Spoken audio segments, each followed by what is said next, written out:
Welcome to my new episode entitled All About Sound System by ERwerxX.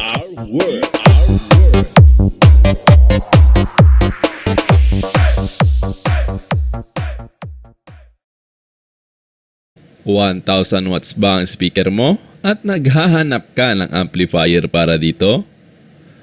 Ngayon, magbibigay ako ng tip kung anong amplifier ang magandang match para sa speaker mo na 1,000 watts. Kaya kung interesado kang malaman, tara, samahan mo ako hanggang matapos ang video na ito. Oh, teka. Bago tayo magsimula, siguraduhin muna na nakasubscribe ka na at nakahit na ang notification bell para updated ka sa mga bagong upload. Paki-follow na din po ang aking FB page para kung sakaling may giveaway ako, kasali ka. Malay mo, ikaw pa makakuha. O diba, natuto ka na, nanalo ka pa. Mga boss, welcome back na naman sa ating YouTube channel. At ang ating topic ngayon ay about sa amplifier na para sa 1,000 watts na speaker. Kasi madami ang nagtatanong sa akin. Pare-pareho lang yung tanong. Boss, ano bang magandang amplifier para sa 1,000 watts ko na speaker? So, sasagutin natin yan at magbibigay ako ng tips para makapag-decide kayo kung anong amplifier ang inyong gagamitin. So, may video pala po ako nito about amplifier and speaker matching. At kung hindi nyo pa ito napapanood, pakipanood na lang po. Nandyan po sa ating playlist. At kung may mga tanong kayo, minsan madami kasing nagko-comment pero may video na tayo niyan, paki-explore po ang ating YouTube channel kasi madami na tayong mga video dyan na mga lumang video na baka hindi nyo pa napapanood. So balik tayo sa ating topic about sa matching ng 1,000 watts speaker into amplifier. So ang unang-unang rule na binigay ng mga manufacturers ng speakers at amplifiers at yung mga engineers, ang sabi nila, the amplifier power output or wattage must be double the continuous power rating of the speaker. So, kailangan daw doble yung wattage ng amplifier or at least 1.5 times the continuous power output ng speaker. So hindi ko po ito gawa-gawa lang. Ito po ay guidelines na sinet ng mga speaker manufacturers, ng mga engineers internationally at ito po ay sinusunod lang natin. So hindi po ito gawa-gawa. Sinet po ito ng mga expert. So, madami pa rin nagsasabi at ayaw maniwala, no? So, bahala na kayo dyan. Basta, yan yung sabi ng mga expert. Mas expert pa yan sa ating nagsabi niyan. So, ngayon, ang sabi dito, ang power output dapat daw ng amplifier ay dapat doble or 1.5 times sa continuous power rating ng speaker. So, yun na yung basihan nyo, no? Explain lang natin further. Ano nga ba ang ibig niya sabihin? So, sinasabi dito, continuous power rating. So, magsiset tayo ng sample sa 1,000 watts na speaker. So, for example, Live Pro 1,000 watts. Either the 15 man, the 12, or the 18, it doesn't matter. Basta 1,000 watts. So, pare-pareho lang naman sila yung ng specs. Yung cone diameter lang ang nag-iba. So, as far as I know, yung 1,000 watts na yan is maximum power rating. Correct me if I'm wrong lang So, let's assume na ito ay max power rating kasi hindi yun naman nakalagay na RMS. So, ang formula dito para makuha yung RMS rating ay divided by 1.4 something. So, round up na lang natin sa 1.4, no? So, ang makukuha natin is around 700 watts. Kuha na lang yun. Round off na lang po yun para hindi naman ito yung mga ating mga baguhan dyan. So, yung RMS rating ng ating 1,000 watts maximum power or max output na speaker is nasa 700 watts RMS or continuous power. So, yun yung gagawin nating basehan, 700 watts. So, kapag i-times natin yun sa 1.5 ang 700, ang makukuha natin ay nasa saglit lang. Kuha mo na akong calculator.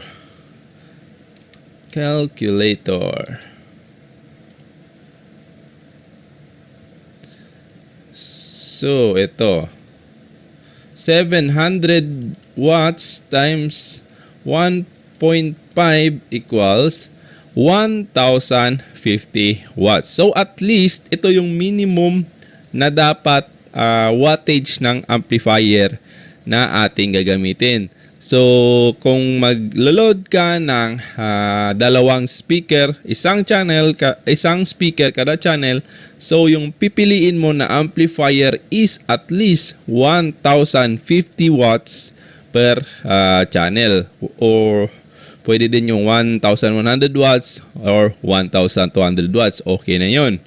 So, kung naman 4 ohms, kasi pag 4 ohms, dalawang speaker kada channel, so dalawang 8 ohms is equals to 4 ohms. So kapag 700, magiging 700 times 2 equals 1,400. 1,400 times 1.5 equals 2,100 watts per channel.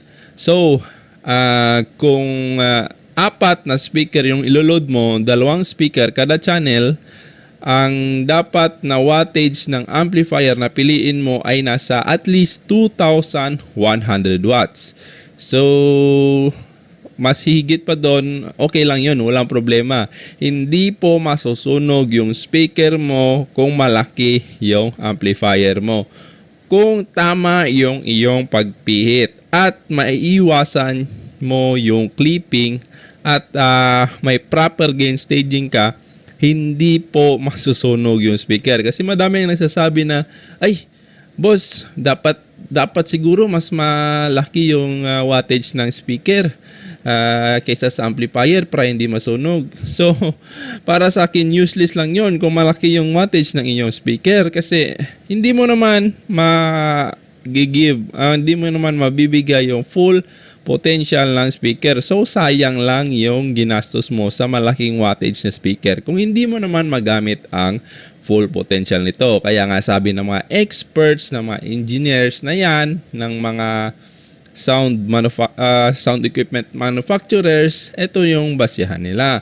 The amplifier power output must be double nga yung sinabi nila, or at least 1.5 na lang. So kasi tayo gusto natin yung budget, so consider natin yung 1.5 na wattage ng amplifier sa continuous power rating ng speaker. So, ang example ko lang is Live Pro 1000. So, meron diyang mga 1000 watts RMS talaga na speaker, pero bihira lang. So, for example lang natin yung Live Pro 1000 kasi ito yung isa sa pinaka-popular na 1000 watts na speaker sa Pilipinas. So, ano yung next natin?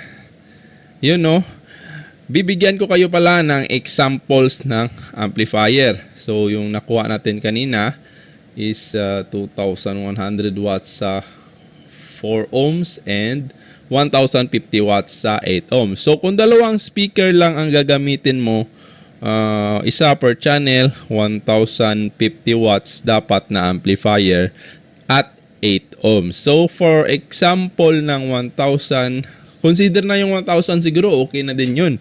So, example, Krell CA16, Lexus MA18, yung Trident na CA20, pwede din yun. Yung IMX Trident na CA20, yung Mikkel CA20, tested ko na rin yun.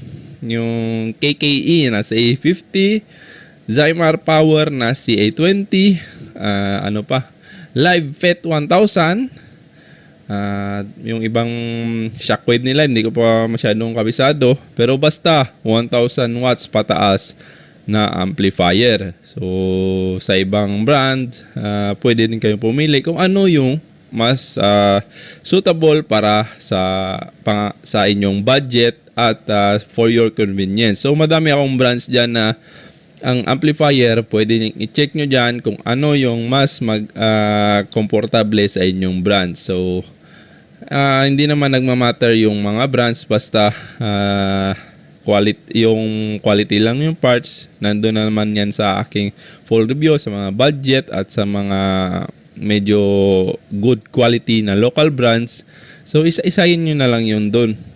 Pili na lang kayo. Basta yung wattage, yun yung sundin nyo. 1050 watts at 8 ohms, or kung 4 ohms naman, nasa 2,100 watts. So, yun lang yung basihan nyo sa pagpili ng amplifier para sa 1,000 watts max power na speaker. So, nasa 700 watts RMS ito. So, kung may mga tanong pa kayo sa akin, pero minsan may mga video pa tayo dyan, may mga video na tayo dyan, paki-scroll na lang sa ating YouTube channel kasi marami na rin tayong mga tutorial na in-upload. So sa mga naghahanap ng actual videos, so pasensya po, hindi tayo pa makakagawa ng actual videos.